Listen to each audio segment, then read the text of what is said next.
Ito po, pag-usapan natin. Tao ng executive department. Executive department. Pinagsasauli ng 1 billion. Laki po, no? Pambihira. 1 billion pinagsasauli. Oh, by the way, Yusek Bernardo committed na magbalik ng 1 billion. Talaga? Yes, talaga. Sa gobyerno para maging state witness or something to that effect. Ayan. Bernardo, Yusek Bernardo, Yusek lang. Yusek lang. Pinagbabalik ng 1 billion para maging state witness. Ha? Isipin mo, kung magbabalik ka ng 1 billion, ibig sabihin yan, wag magpakatotoo na tayo. Willing ka magbalik ng 1 billion.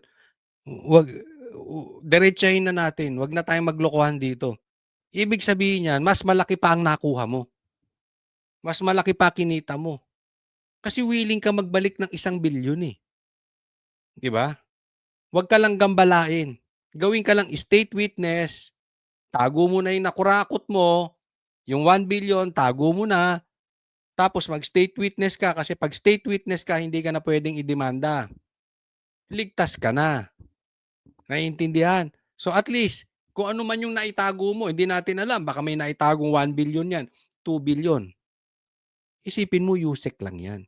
Yusek Bernardo magsasauli. Paano pa kaya yung mga matataas sa kanya? Yusek, tao ng executive. Paano pa kaya yung mas mataas na executive? Yung pinaka-executive na si Bongbong Marcos. Magkanong kitaan? Grabe, nakakalula, no? Ano po? Based on the news that I read, almost or more than half na naibalik. 1 billion undersecretary to. You know, he's been It's shocking. But you know, I would imagine he had accumulated so much because he's been an undersecretary since the time of President Duterte. Ito naman, ito ka na. Maidamay mo lang si Duterte para kang tanga. Oo. Oo. Ay, panahon pa daw ni Duterte. Oo. Anyway, trip mo yan eh. Lagi naman, pagka may nakawan ngayon, sasabihin nung panahon pa naman ni Duterte. No. Diba? Alam naman natin yung ganyang style nila eh.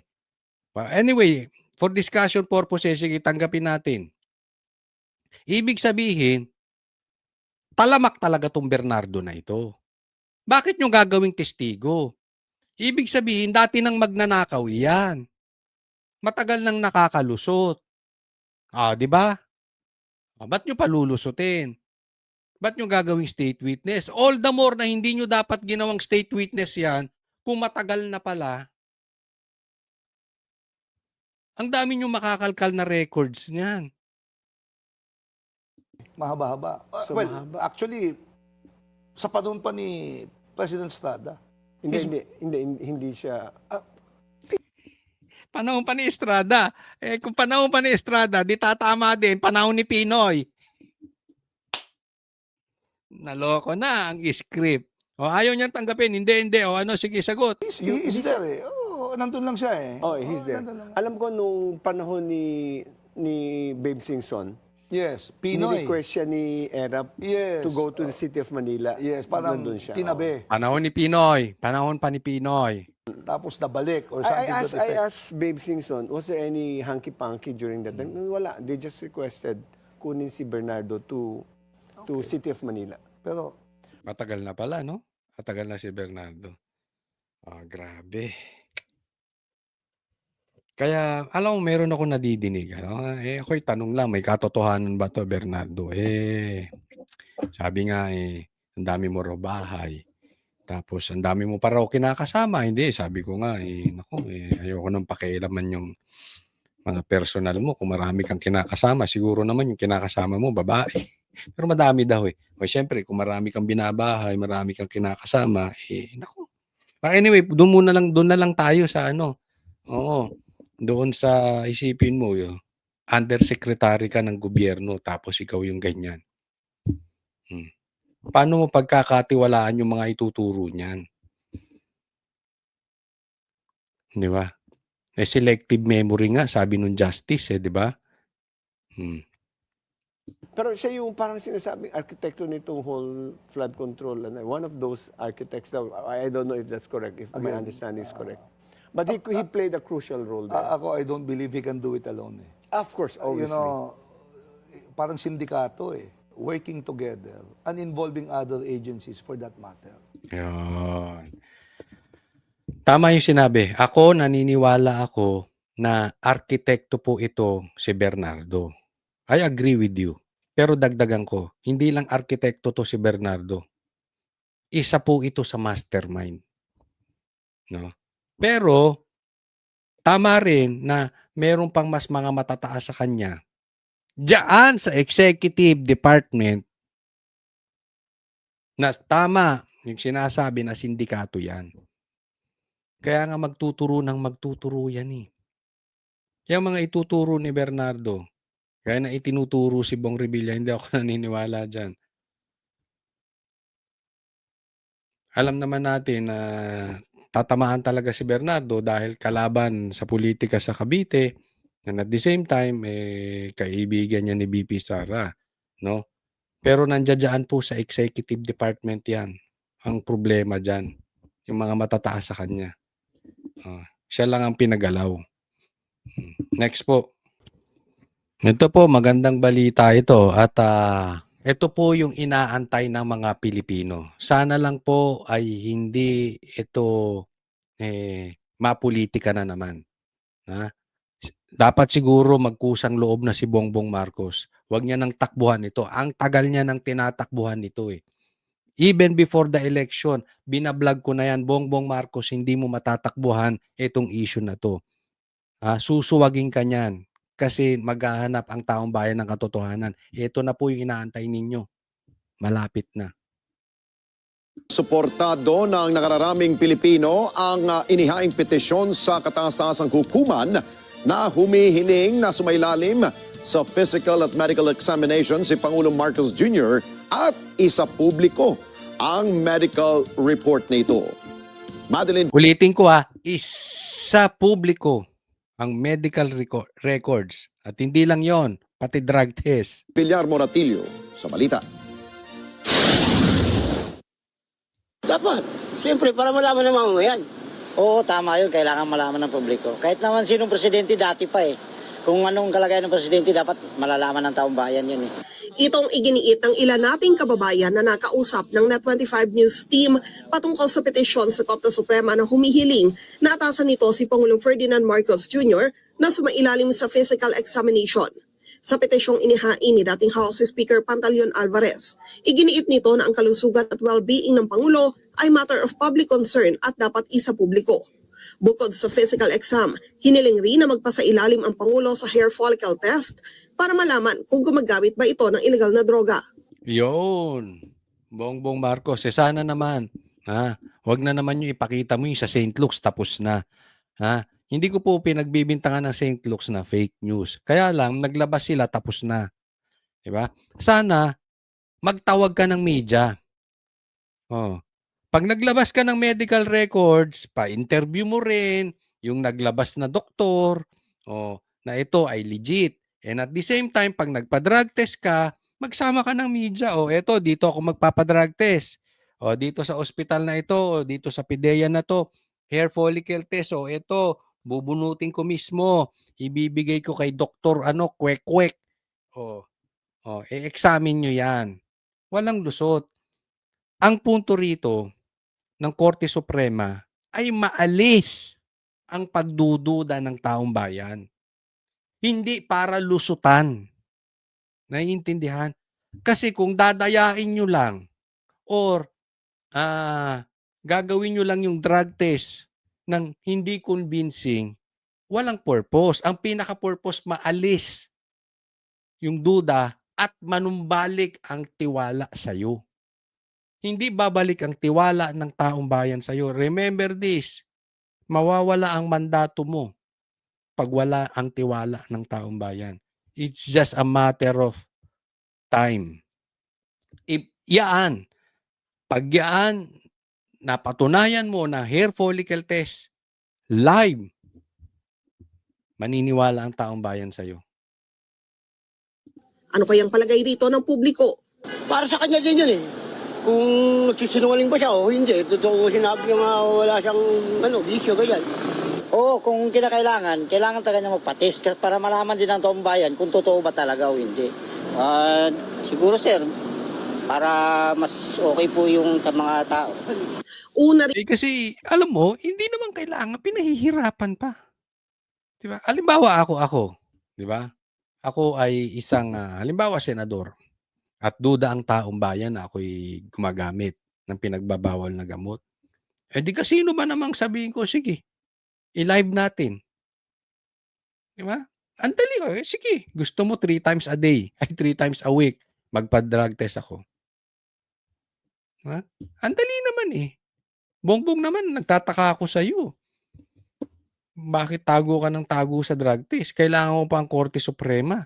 Pambihira naman. Bakit may maraming, Bongbong Marcos, maraming paraan na pwede mo namang padaliin ang buhay ng Pilipino. Bakit pati pagpapadrug test, pati medical test mo, pinahihirapan mo pa ang Pilipinas? Wala ka namang gagawin dito sa Pilipinas kung hindi pahirapan kami. dito, inatasan ng Korte Suprema ang Pangulo na magkomento sa nasabing petisyon. 10 araw ang ibinigay ng SC para maisumite ang komento. Sabi ng Malacanang, susunod sila sa Korte Suprema. Kung utos po ng Supreme Court yan, ay gagampan na lang po at gagawa po ng comment. Paano siya makakapag-comment? Abogado siya. Kontra niya sa Supreme Court o madidisbar siya. Pero kayo puminta. Pintahin niyo yung pagmumukha ni Claire Castro sa sagot niyang yan. Stress. Stress ka. Mukha bang confident si Claire Castro dyan sa examination na yan? Dyan sa medical exam at saka sa hair follicle test. Mukha ba siyang confident? O mukhang stress siya?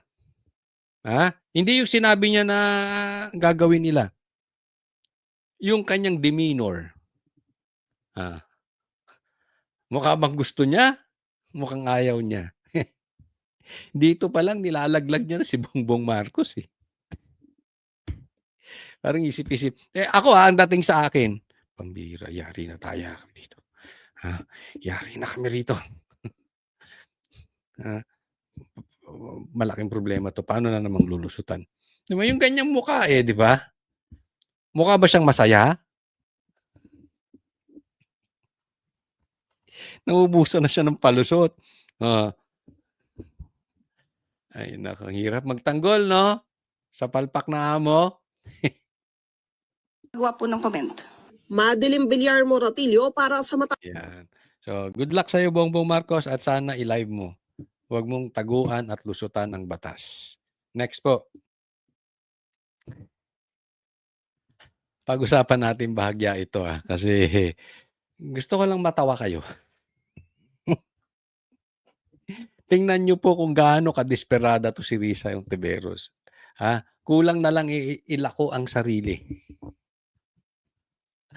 Hindi, magkaroon ka naman ng kahihiyan sa sarili, Risa Ontiveros.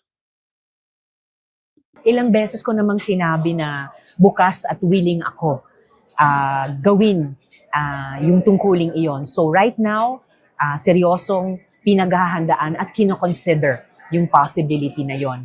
And eventually, kung ako or kung iba pa sa hanay namin ang lumabas na pinakamalakas mula sa aming hanay, ang magiging, as from the start, ang magiging position ko pa rin ay magkaisa kami para suportahan whether Ito yan. So, sa madaling salita, si Risa ay pumupostura or nilalako ang sarili na siya ay handang tumakbo. Samantalang yung iba pinipilit, si Risa nagpupumilit. Can you see the obvious? Can you see the desperation of Risa? Can you see the desperation of the yellows? Diba? Pilit to ng pilit. Hindi nga ata aabot sa 1% ang sa survey ito si Risa. Oh, maswerte na kung umabot ng 3% sa survey to si Risa. 'Di ba? Maawa naman kayo mga pinklawan. Kung ito ang inyong gagawing standard bearer. Oh, alam mo, ganito lang kasimple 'yan. Tunay na inodoro ang dilawan. Tunay na laos na ang dilawan. Tunay na wala ng influence ang dilawan. Tunay na desperado na ang dilawan kung ginawa nilang standard bearer to si Risa. O wala talaga. Ha? Wala na silang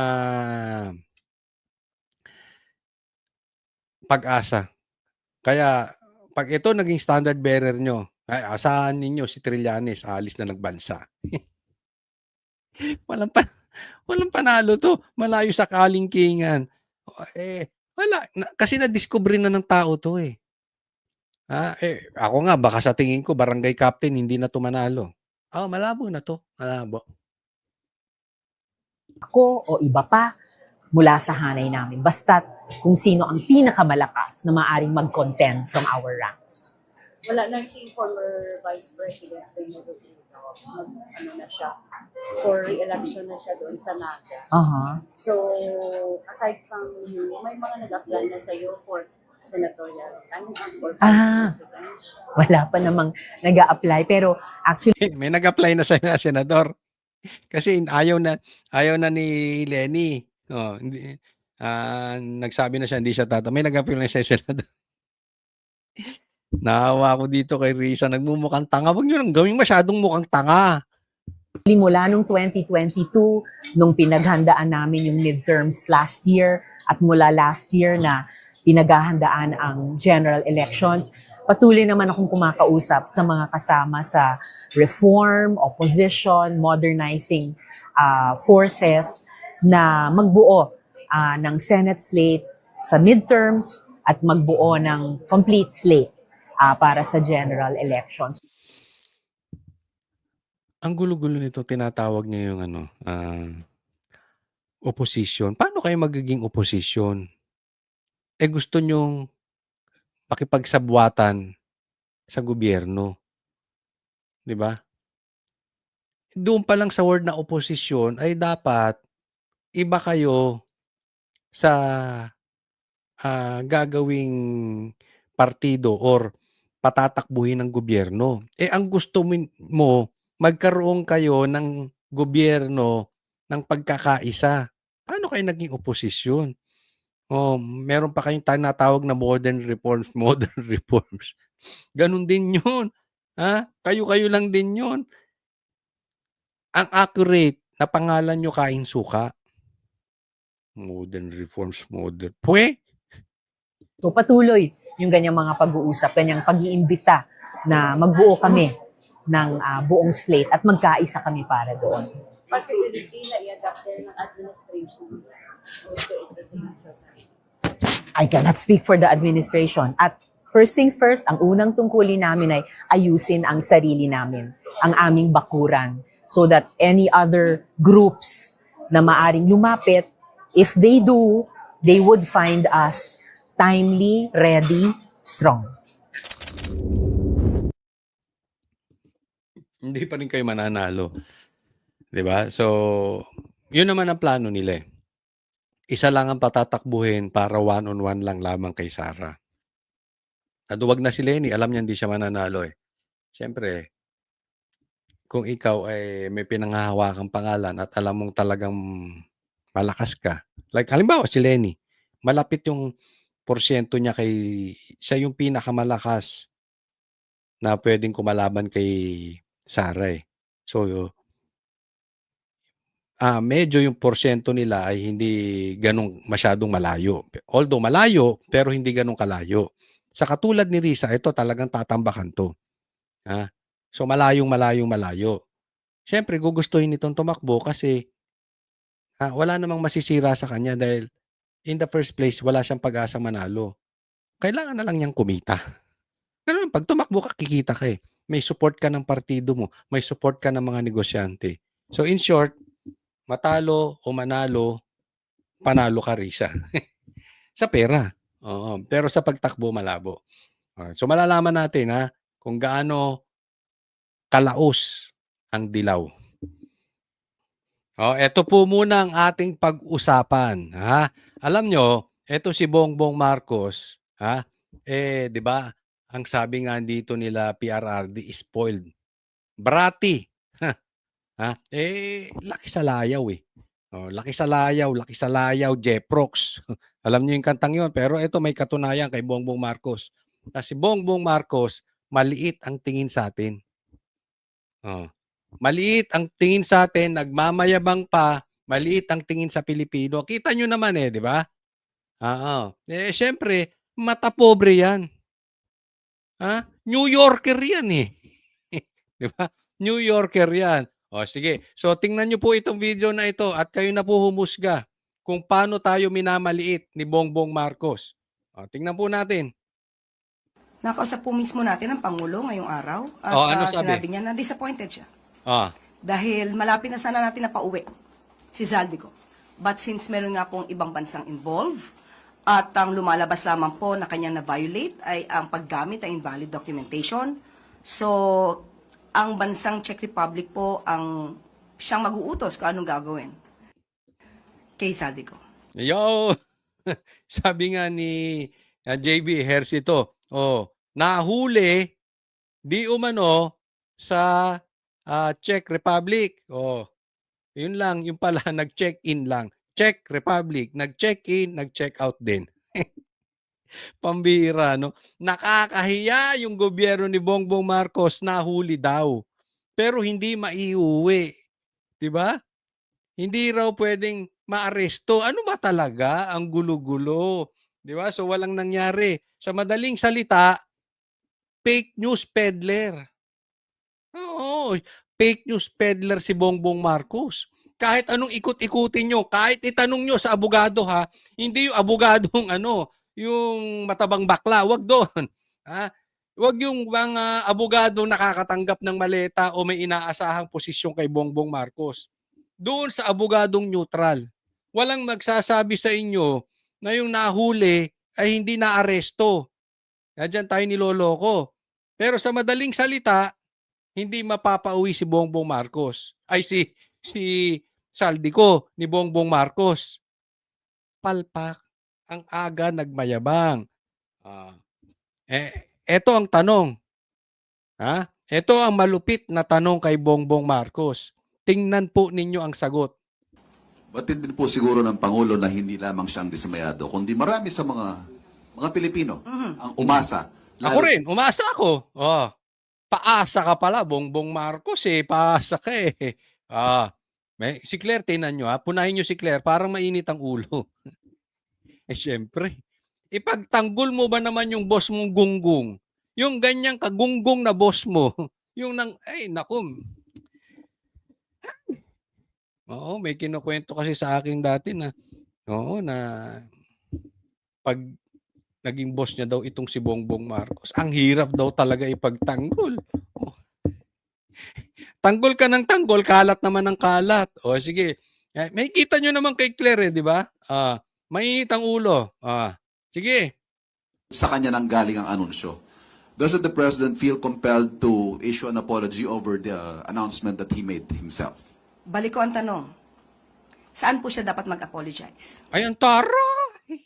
Ang taray! Anak mayaman din. Anak mayaman. Ang tinatanong, hindi ba dapat mag-sorry si Bongbong Marcos sa mga Pilipino? Binabalik pa ni Claire, isa tong malaki. Siguro, ang arrive ni Claire, parang siya yung asawa, Ang tanong, bakit siya kailangan mag-sorry?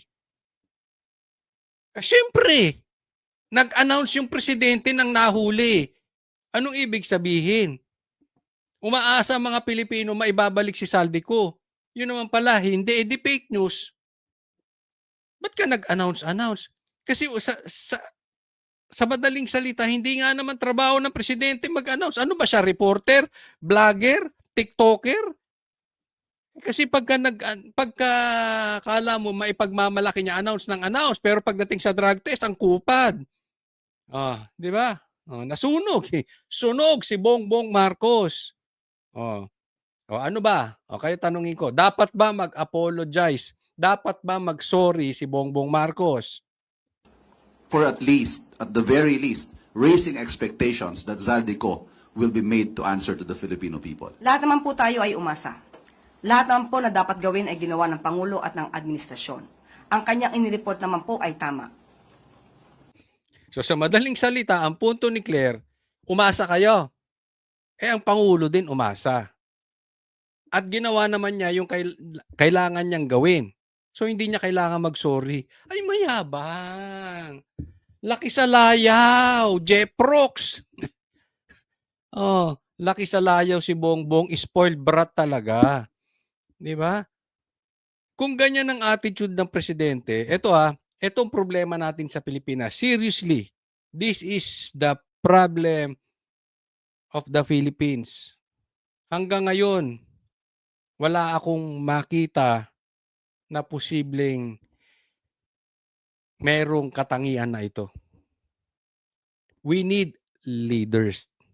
Iba po yung malakas sa masa, iba yung malakas sa boto, iba yung matalino, iba yung mabait, iba yung leader. Alam mo, sa mga naging presidente, isa lang ang nakita kong leader. Si PRRD. At mukhang matatagalan pa tayo makakuha ng isang leader. Tatandaan po natin, wala sa talino yan. Wala sa karisma. Wala sa dami ng boto.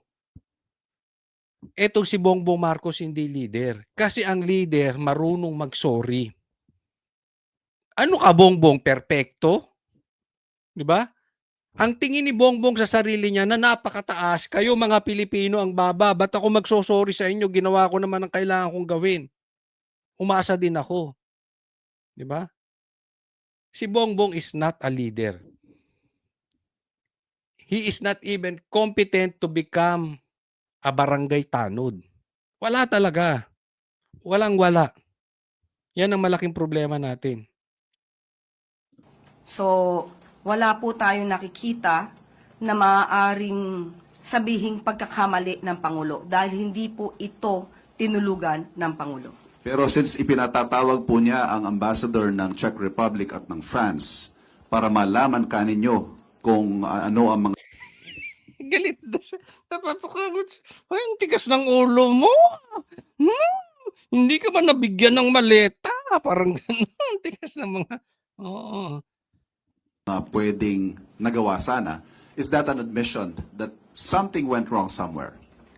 Yan po ang pag-uusapan. Kung meron nga ba tayong pagkukulang o meron bang hindi nagawa para po mas maliwanagan tayo, ano pa ang dapat gawin at ano pa ang dapat maitulong ng ibang bansa, lalong-lalo naman po na tayo naman po ay meron tinatawag na United Nations Convention Against Corruption. So, ang kaso po na kinakaharap ni Zaldico ay patungkol sa malversation. So, aalamin lamang po ng Pangulo, ano ba ang dapat pang nagawa? Dahil sa atin pagkakaalam, sa pagkakaalam ng Pangulo, lahat po ng dapat gawin ay ginawa na. Ayun. So sa madaling salita, hindi siya magsosorry. Ha? Kahit umasa kayo, basta nagawa ko, kasalanan ko, umasa din ako, hindi ako magsosorry sa inyo. Bahala kayo dyan. Pero ang tanong, meron bang pagkukulang? Yun ang tanong nung nung journalist. Ang sagot niya, yun pa ang pag-uusapan. Okay? Alam mo kung ako tatanungin? Sige, sa tingin ninyo, meron bang dapat pang nagawa o meron bang pagkakamali ang gobyerno? Bakit hindi natuloy na naibalik si Zaldico? Di ba? Alam nyo kung ako tatanungin, walang pagkakamali ang gobyerno. Bakit? Mamaya sasagutin natin yan sa mga topic natin. Kasi, may plano dyan. Gusto nyo malaman yung plano? Yan po yung sinabi ng congressman. Mamaya, pag-uusapan po natin yan, ha? Huwag po kayong aalis. Next topic po. Kaya nga naman, pumalpak ang gobyerno. Ang tanong, di ba, naghihirap na ang Pilipinas. Yan yung sinasabi natin, 2 araw na po nating sinasabi ito. Habang naghihirap ang Pilipinas, etong ating DOJ Secretary at yung kanyang team, hindi ko rin alam kung medyo may kulang sa pag-uutak, bakit pumunta doon ng pwede naman niyang kinausap. Meron namang representative, meron namang ambassador, yung Czech Republic dito sa atin. Pwede naman niyang gawin online. Maraming paraan bakit kailangan puntahan doon. Dahil sa akala nila mahuhuli, di gumastos lang sila doon. Yan ang matindi eh. Di ba? Naghihirap na nga tayo, puro pa kayo gastusin. Hindi naman yan pupunta dyan ng naka-economy class. Hindi naman niya mag-check-in sa Sogo lang. Di ba? Mahal po ang gastusin doon. At higit sa lahat, napahiya po tayo. Pagdating doon. Hindi naman yan pupunta lang mag-isa. Di ba? So sayang yung oras na ginagawa nitong DOJ imbis na nagpunta lang dito. Kaya nga naman, tingnan po natin. Sa tingin po ninyo, magkano po ba ang ginastos dito sa biyahe? Tanungin natin sila, magkano ba ang ginastos nyo dyan, Claire?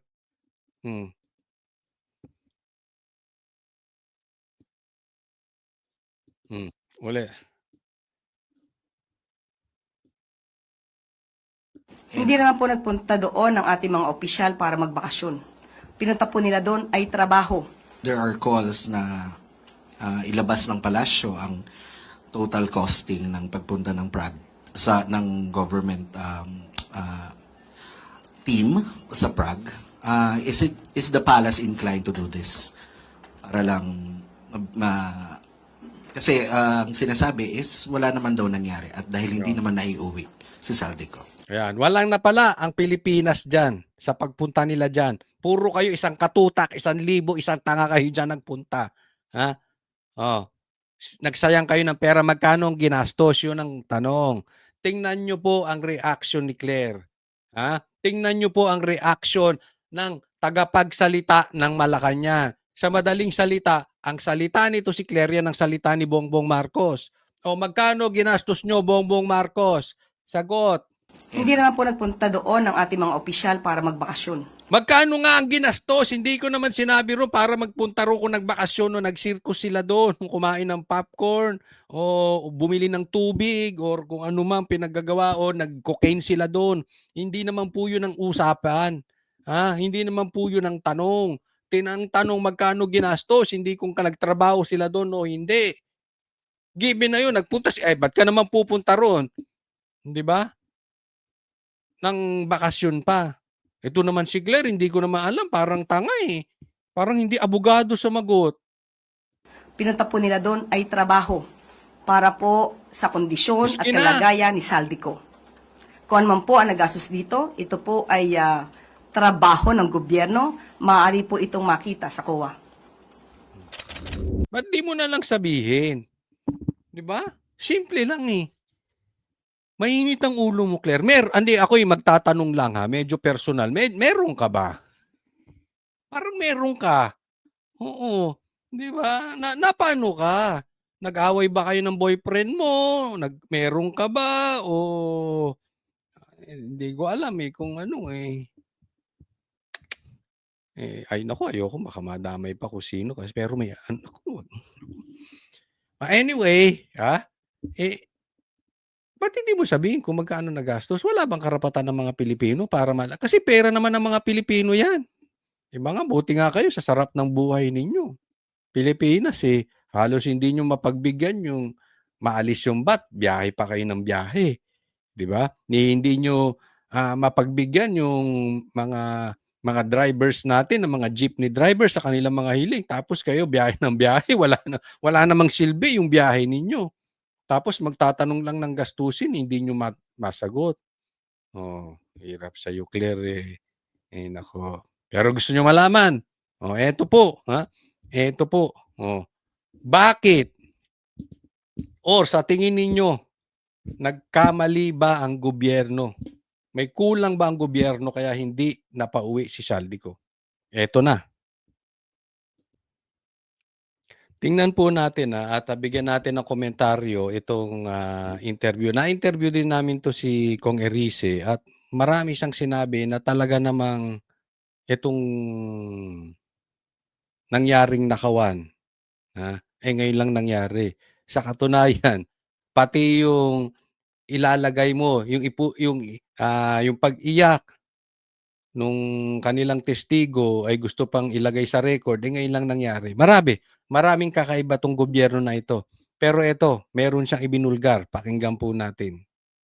Ang sinasabi po ni Justice Secretary Frederick Vida na wala na po sa custody ng Czech Republic itong si Zaldico.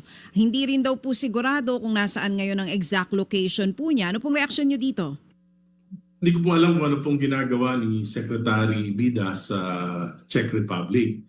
Sapagkat ang pangunahing may tungkulin para malaman kung ano yung kalagayan ng sino mang Pilipino ay yung konsulado ng ating bansa sa Czech Republic. Meron naman po yan. At kung may ganyang kontrobersiya, siguro po ang dapat na unang ginawa ng ating Pangulo bago nag-announce ay pina-check niya yung mga detalye sa consulate. Sila yung may... Yun, di ba sinasabi, meron naman tayong representante dyan sa Czech Republic, po pwede namang tinanong na lang. Hindi ko alam kung itong ating DOJ secretary o itong DOJ ay gustong mamasyal. Pero sabi nga ni Claire, hindi naman sila dyan nagpunta para mag-KTV. Hindi naman sila nagpunta dyan para mag-cocaine. Hindi naman sila nagpunta dyan para mamasyal. Nagpunta sila dyan sa trabaho. Kaya lang, ayaw nga sagutin ni Claire kung magkano ang nagastos. Pero sa madaling salita, malaki ginastos niyan. Okay? Hindi naman kailangan. Sa madaling salita, unnecessary.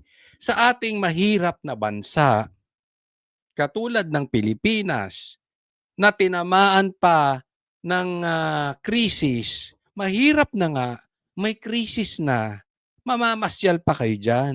Or kahit masabihin nating trabaho, kung pwede namang makatipid, bakit hindi ginawa? Hindi natin maintindihan bakit pa sila pumunta ron. Parang pamilya yan eh. Hirap na yung pamilya. Nagkrisis pa. Yung tatay, nag-ibang bansa pa. Pwede naman niyang gawing inyong trabaho dito sa nagpamasahe pa siya doon. Wala na nga makain yung pamilya, namasahe pa siya ron. Pwedeng gawin naman. Itatawag na lang, meron namang partner sa ibang bansa. Nakuha niyo po. Diyan pa lang, ang laki ng palpak ni Bongbong Marcos. Mali na silang nag-announce, mali pa na pinapunta ron. Di nagmukha kayong tanga ron. Nagpunta kayo dyan para may uwi si Saldico, wala. Hindi, ako simple lang eh. Bongbong, sana punta yung confidential funds, intel funds, kung ano-anong funds ninyo. Hindi mukhang intelligence eh. Mukhang kabubuhan ang pondo nyo eh. Di ba? Ang laki-laki. Sabi nga nasa bilyon ng intel funds, confidential funds, at kung ano-anong funds pa na natatanggap ninyo. Palpak naman. Di ba? Ba't pa kayo nagpunta? Diplomatic relations, at sila rin may responsibilidad sa sino mang Pilipino na naririyan. Kaya nga, kakatuwa talaga yung presence ni DOJ Secretary Vida dyan sa Czech Republic. May bida-bida eh. Baka bida-bida yan si No, pero nakita niyo yung itsura nitong secretary na to, medyo kakaiba nga eh. At kaya nga ng nabanggit, hanggang ngayon, hindi natin alam yung mga detalye sa pangyayari na yan. So you feel like, kagaya ng sinasabi ng iba, wala pong proper coordination bago nagkaroon ng anunsyo muna noon ng Pangulo tungkol po dito sa kung nasan talaga yung custody nitong si Zaldico? Tama po. Oo. Tama po. Parang panic mode pagka nababanggit na si Zaldico. Dahil alam nyo, sa totoo lang po, kahit wala naman si Congressman Zaldico, kung gusto lang nating malaman yung katotohanan tungkol dito sa pinakamalaking nakawan sa national budget at flood control, narito po yung mga major players sa ating bansa. Alam niyo, nagpetition ako sa Supreme. Ayan na to, di ba? Tama eh. Pag nababanggit, siguro nabanggit si Saldico, oy, na ano no, na stop doon o na-check ng immigration ang passport ni Saldico at di natin alam kung peke ito o walang sapat na dokumento. So, hinold. Nabanggit yung Saldico. Parang nagpapanik sila. Yun yung sinasabi. Ay, naku, andyan na si Saldico. O sige, sabihin nyo mapapauwi na. Pero, yun eh. Yun yung pero. Diba? I mean, saan ka nakakita na ang presidente ay mag-a-announce fake news? And this is not the first time, ha? Kahit anong lusot ang gawin nyo dito, wag po nating kakalimutan, si Bongbong Marcos ay fake news peddler. Kasi hindi naman isolated case yan. Hindi lang naman ngayon nangyari yan eh. Diba? Sinabi niya yan sa KOJC. Walang pumasok ni isang barel. Di tanungin mo yung best friend mo, si Torre, kung walang pumasok na barel. Tingnan ko sinong sinungaling sa inyong dalawa. Ang dami kaya naming ebidensya. At hindi isang baril. Siguro, 3,000 hanggang 5,000 baril yun kasi bawat isa may baril, yung iba nga 2 pa. Naiintindihan? Kaya fake news to si Bongbong Marcos. At hindi siya nagsasawa na ulit-ulitin yung pagpe-fake news. Sa tingin ko nga may bumubulong dyan kay Bongbong Marcos eh. Ito kaya lagi ko sinasabi, Sandro, kung sino man yung bumubulong kay Bongbong Marcos, palitan mo na. Protect your father kasi mali ang ginagawang strategy nung bumubulong kay Bongbong Marcos. Ipinapahamak siya. Mali ang infong binubulong kay Bongbong Marcos. Patanggal mo. Palitan na kamo. Except kung ang bumubulong sa kanya yung nanay mo. Hindi mo pwedeng palitan yun. Nanay mo yun eh. O, di ba? Pero may bumubulong dyan ng mali. Pambihira, Supreme Court at kinwestiyon ko yung presence ng unprogrammed appropriations sa national budget. Lumalabas po dun sa pagsusuri ng mga maestrado ng Korte Suprema, yung 2023, 2024 at 2025 national budget, talagang ginastos yung mga unprogrammed appropriations kahit na hindi pa naman napapatunayan na merong karampatang pondo ito. At nakalagay na sumiti po sa Korte Suprema yung katakot-takot na mga dokumento na nagpapatunay na na-release yung pondo ng mga unprogrammed appropriations na ang nakapirma lang ay si Secretary Mina Pangandaman ng DBM. Ito po ay dapat inaaprobahan ng Pangulo. At yung 2023... eto, maputol ko kayo. Naaalala nyo, doon sa matagal nang sumusubaybay sa atin, binakbakan natin itong si Pangandaman. Ito yung sinasabi ngayon ni Erice. Nakikita nyo na, hindi po tayo fake news, tumutugma po lahat. Di ba? Ang kina-question ni Erice, yung unprogrammed funds na dapat ay ito ay pirmado ng presidente. Pero ang pumirma lang si Pangandaman. At na-release kahit na wala pa namang paggagamitan. Yan po ang ini-explain ni Kong Erice. Sa madaling salita, nakakapagtaka bakit hindi ipatawag ng Blue Ribbon itong si Pangandaman at gisahin. Hindi sapat yung tatanungin mo lang na parang masama pa ang loob. Parang ang magtatanong ay si Lacson na parang ayaw ipatanong. 'di ba? Parang yung kay Madriaga na ipresinta sa House at pero hindi mo matanong. Sa madaling salita, yan ang dapat iniimbestigahan. Alam niya ng susi, alam ang na-release. Walang pirma ni Bongbong na-release. Ang duda ko diyan, hindi talaga sinadyang pumirma si Bongbong, pero may go signal ni Bongbong yan. Ikaw na lang, pumirma, okay na yan. Tapos i-release mo. Kami na bahala. Posibleng ganon. Kaya nga sabi ko, hindi natin titigilan yung pangandaman na yan. O, kita nyo, bumalik. Hindi po pwede na wala siyang alam.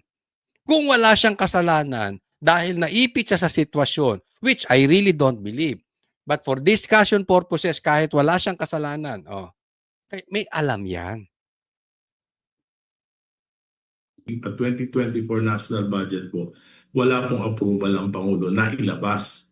At yung 2025 po, inalis na dun sa provision na kailangan pang pirmahan ng Pangulo. Kaya lahat po ng mga budget na yon, isa lang ang nagdesisyon sa pagpapalabas ni Secretary Mina Pangandaman. Ayun yung sinasabi natin. Nakita nyo na yung magic. Nakita nyo na yung sabwatan. O yung galawan. Ito po ay hindi na question sa Senate Blue Ribbon Committee. At Paano maku-question yan? Si Pinky ang nag-head ng Blue Ribbon. Yung tinasabi natin dapat ginisa yan.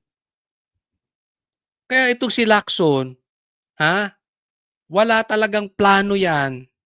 Hindi seryoso para malutas ang problema sa sa ghost projects. nakita ko po na may talagang pagtatakip sa investigasyon, whether in the ICI at whether in the Blue Ribbon Committee. Talaga pong ayaw malaman ng Pangulo ang katotohanan. Yan. Sabihin nyo DDS. Baka sabihin nyo na naman DDS, dilaw po yan. Tingnan nyo, dugo dumadaloy dyan. Kulay dilaw.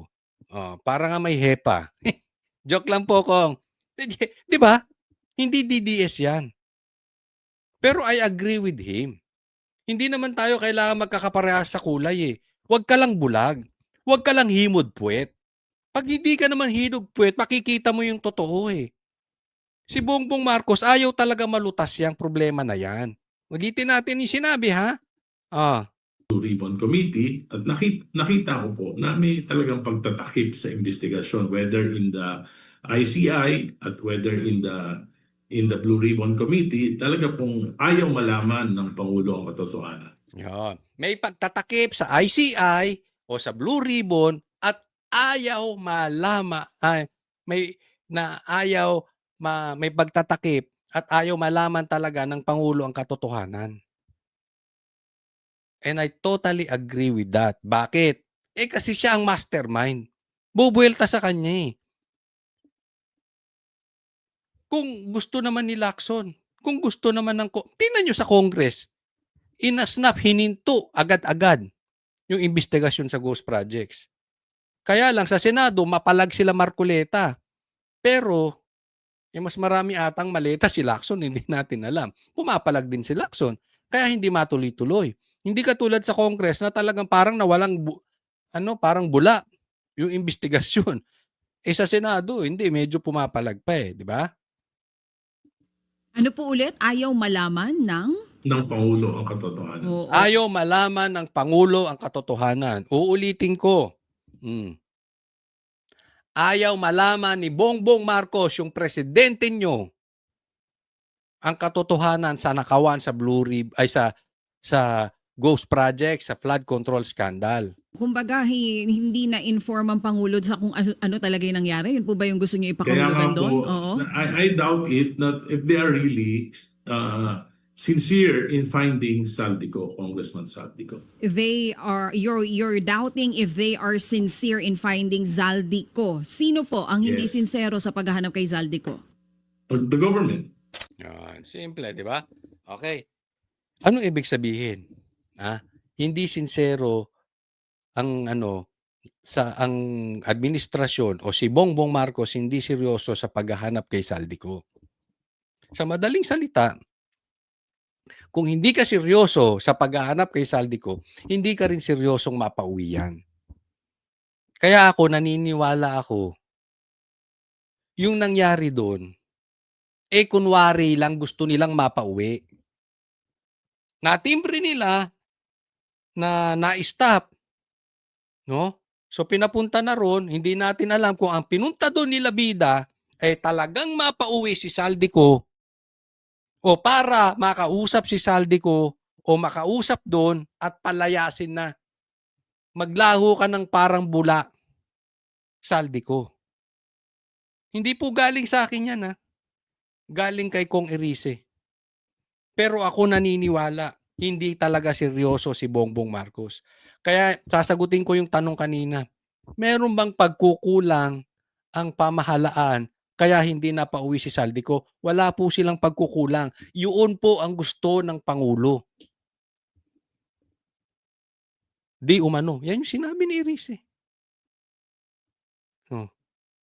Ayaw niya talaga mapauwi si Saldico. Bakit?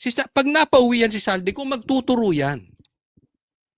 Paulit-ulit si Lacson, naririnig nyo, di ba? Hindi namin matanggap ang testimony ni Saldico. Pero susundan namin ang ebidensya. Pero ang problema doon sa ebidensya ni Saldico ay hindi siya makapag-testify under oath.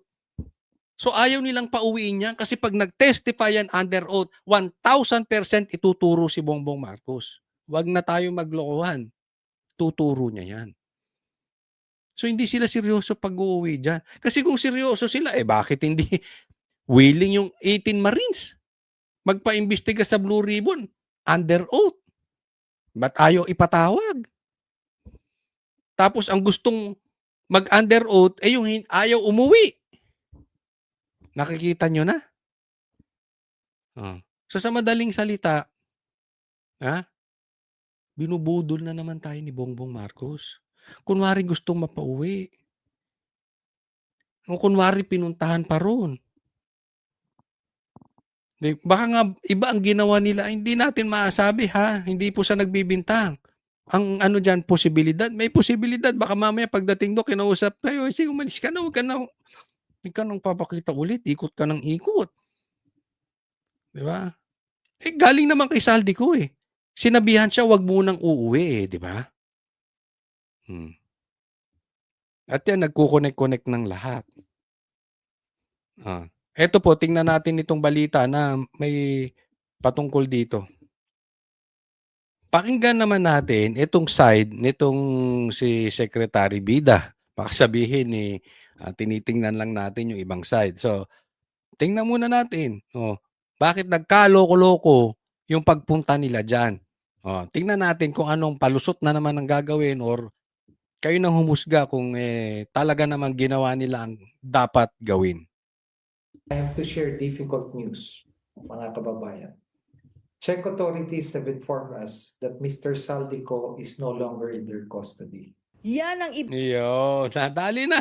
Bongbong Marcos, fake news. Hindi pansin nyo, hindi nagtugma yung script ni Bongbong Marcos at saka yung script ng DOJ. Naku. Pinalita ni Justice Secretary Frederick Vida matapos makipagpulong sa mga opisyal ng Czech Republic. Hoy, at Secretary Bida, pagsalitain mo naman yung dalawa mong katabi. Pinaupo-upo mo pa dyan. Hindi mo naman pa nagsasalita. Ako, ayoko ng ganyan, ha? Pauupuin mo, hindi mo naman pagsasalitain. Wag na. Sabihin mo yung kasama nyo, si Secretary, hindi kayo pinagsalita.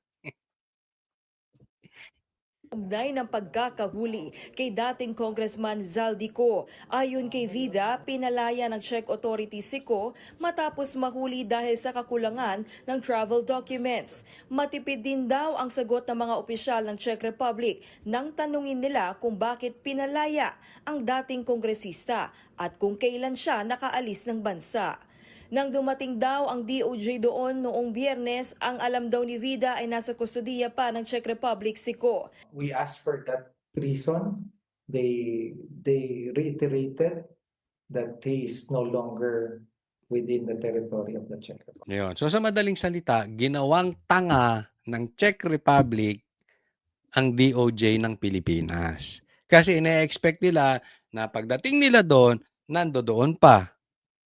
Ngayon, nasa sa inyo ng mga manonood kung kayo ay naniniwala sa drama nitong si Bida. Pero sa akin, mas naniniwala ako sa sinabi ni Kong Erice na hindi seryoso si Bongbong Marcos o ang gobyerno ni Bongbong Marcos mapauwi si Saldico. So para sa akin, lahat yung ginagawa ng mga yan, drama. Hindi yan totoo. Pero for discussion purposes, sundan natin. Eh di para kayong nagmukhang tanga dyan. Di ba? Bastusan yan eh. Oh. Akala nyo nandiyan, tapos wala pala. Oh. Nakaalis na pala. Hindi nakipag-coordinate sa inyo. Oh. Eh kayo naman, may representative naman tayo dyan, hindi naman kayo nakipag-coordinate. Di ba? Eh, ang dami nyo dyan. Huwag sabihin lahat kayo tanga. Di ba? Anong drama? Ano yan? We also asked them when they did release, they said they can no longer furnish additional information. Oh, hindi pa kayo masagot. 'Di ba? Tinatanong. Oh, ayaw pa kayong sagutin. Oh, edi nabastos ang Pilipinas. Kasi, pagalitan nyo yung amo nyo, adelentado mag-announce. Ngayon, ang naglilinis ng kanyang amats, yung kanyang kalat, kayong nakapaligid sa kanya. Abagay, baka naman may kita kayo. They're taking a position. I hope you understand that we should respect that. Kaya ngayon, malaya pa rin si Ko. The exact information, he is no longer within the territory of the Czech Republic. He is not detained. Posibleng nasa Europe pa si Ko pero hindi masabi ni Vida kung saan ang eksaktong lokasyon nito. Land travel daw ang ginagawa niya kaya nakakaikot siya sa Schengen area kahit hindi ginagamit ang kanyang pasaporte. Pero nakuha na raw nila ang impormasyon ng sasakyan na ginagamit ni Ko at driver na kasama niya. Aminado rin ang kalihim. Naguluhan siya sa naging pagtugon ng Czech authorities sa sitwasyon ni Ko. Yeah. Ang kapal ng mukha nitong si Bida. Naguluhan daw siya doon sa mga pagsagot or impormasyong ibinigay ng Czech Republic. Eh paano pa kami? Kung kayo nga naguguluhan, nasa gobyerno na kayo. Kami pa. Nag-announce si Bongbong Marcos ng nahuli. Tapos mag-a-announce ka ng hindi nahuli. Tapos mag-a-announce si Bongbong na gagawin na ang paraan para maiuwi si Saldico. Tapos mag-a-announce ka, wala na sa Czech Republic at malaya na si Saldico nag-iikot dyan. Oh. Eh di lalo kaming naguguluhan compared sa inyo. Ang gulo-gulo nyo eh. Di ba? Pambihira, oh. I'm disappointed for lack of further knowledge. They express that they do understand the gravity, the concern of the Filipino public. I'm confused at the legal parameters where this is coming from. Sa ngayon, umaasa ang DOJ na mailalabas na ng Interpol ang red notice laban kay Ko. Ito ay request sa iba't ibang bansa para hanapin at pansamantalang arestuhin ang isang taong wanted. Yun nga lang, hindi obligado ang mga bansang ipatupad ito. That's why we explore for other bilateral or multilateral agreements and we invoke particular provisions in the matter. Sa kabila nito, kumpiyansa pa rin ang DOJ na maiuuwi sa Pilipinas si Ko. Mataas ang kumpiyansa? 99%. Let's look at this. Sabi nga nila, hindi naman binibilang yung nadadapa ka eh. Ang mahalaga yung pagbangon at may natutunan tayo. Yun. Ang problema, di ba? Sabi niya, sigurado siya. 99% mauuwi si Saldico. O, tanong ko kayo, ilagay nyo dyan sa comment section. Kayo ba ay naniniwalang maiuwi si Saldico? Gusto mo, pustahan tayo, Bida. Pustahan tayo kung maiuwi si Saldico. Posibleng maiuwi si Saldico kapag hindi na si Bongbong siguro presidente. Or no choice na ang gobyerno. Pero sa tingin ko, malabong umuwi si Saldico. Diba? Kasi nga, hindi naman seryoso sa paghahanap at sa investigasyon at humanap ng kalutasan ang gobyerno ni Bongbong Marcos sa problemang ito. Kaya yung 99% mo, malabo yan. Sa tingin ko, mga nasa 20% lang yan. Yung pagtipong naipit na, yung wala na silang magawa, mahahalata na kung hindi pauwiin. Yung desperado na. Pero hanggat ngayon ganyang kontrolado, hindi pa uuwi niya si Saldico. 'Di ba? Eh, yung sinasabi mo na kailangan, yung pagbagsak, eh, hindi naman usapin kung ilang beses ka babagsak, eh. Ilang beses ka matutumba kung hindi kung ikaw ay tatayo. Ang problema sa ganyang prinsipyo, okay 'yan. Pero sa ating ngayon na napakalaki ng tama sa Pilipinas nitong nakawan na 'yan, wala tayong oras para mag-antay ng gano'ng katagal para masolusyonan ito. Habang ang mga politiko ay patuloy na nangungurakot at ginagamit ang pera ng taong bayan sa pamumulitika. So, kung tumba ka ng tumba, eh baka mamaya abutin ng siyam-siyam yan, wala na, ubos na pera ng taong bayan. Ha? Secretary Bida. May natutunan tayo. Na-delay lang tayo. Nakarating na raw kay Pangulong Bongbong Marcos ang nangyari kay Ko. Nanindigan din ng DOJ na hindi premature ang pahayag ng Pangulo na nahuli si Ko noong April 16. Hindi daw premature. Alam mo, Bongbong Marcos, bida-bida ka kasi. Ha? Nangatog ka, aminin mo, nanginig ka, nung nabalita mong nahuli si Saldico, kaya nagpapunta ka agad dyan. So, in defensive mode. Alam mo yung pag-announce niya nang nahuli na si Saldico at iuuwi na dito, gagawa na ng para maiuwi, is the same thing ng announcement niya na mahiya naman kayo. It is in a defensive mode. Ha? Na iimbestigahan yung flood control projects. Pero sa katunayan, ayaw niya yun. Pero in-announce na yun para paputok na yung issue ng flood control, paputok na yung issue ng ghost projects, inunahan niya lang. Pero sa totoo, ayaw niyang imbestigahan. At hanggang ngayon, siguro naman nakikita nyo ayaw niyang imbestigahan. Same thing dito. Inunahan niya lang mag-announce. Pero sa katunayan, ayaw niyang pauwiin si Saldico dahil madadali siya. Nag-announce lang siya para kung sakali na talagang obligado silang iuwi, ipagmamalaki niya. Ginawa namin to. Credit grabber. And at the same time, ginusto niya. O, di ba ipagmamalaki ni Claire? Eh, ba't namin siya pauuwiin? Di ba? Kung alam namin ituturo niya si Bongbong. Sa madaling salita, ay kumpiyansa ang Pangulo na hindi siya ituturo dahil wala siyang kasalanan. Yan na naman ang palusot. Di ba? Ang Pangulo ang unang nagsalita patungkol sa flood control. Nakikita nyo? Same. Parehas na parehas. Diyan nagkabulilyaso si Bongbong Marcos. Eh, hindi na uwi. Palit sila script. Maraming salamat po. Huwag pong kakalimutan ha. Doon sa mga hindi ko pa po subscriber. Ulit, baka pwede naman mag-subscribe kayo. And doon sa mga nakapanood nito, check nyo. Paki-like nyo po itong video na ito, itong vlog na ito. Malaking tulong po sa atin yan. Maraming salamat po. God bless everyone.